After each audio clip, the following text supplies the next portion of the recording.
Oi pessoal, então hoje eu vou mostrar pra vocês. Bom, primeiro eu tô aqui na minha escola de balé e olha aqui. Sabe o que é isso? Vou mostrar pra vocês agora.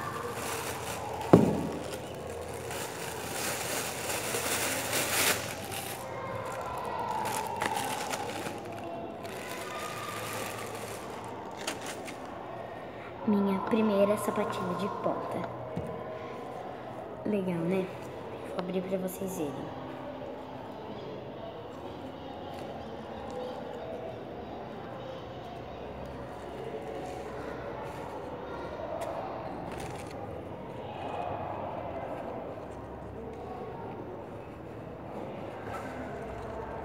Olha que legal.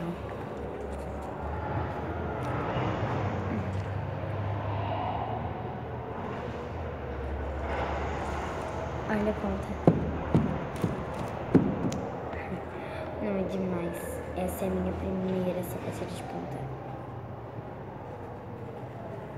Linda. Fita. E aqui, ó.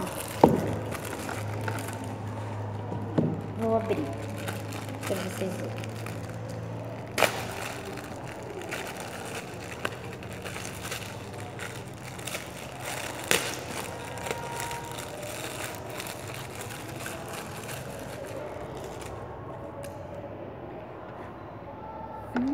Que cheiro bom.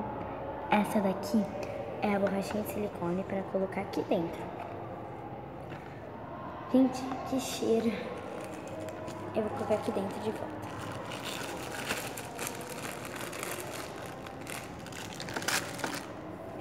Olha, minha primeira sapatilha de ponta, gente.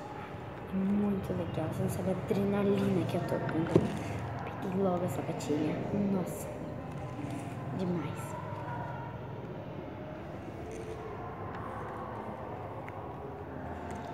Vou colocar pra vocês verem como que fica no meu pé.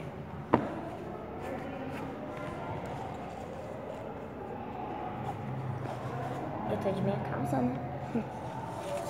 Vou colocar pra vocês verem. O outro pé. Pronto, pessoal, eu já pus e vou mostrar pra vocês.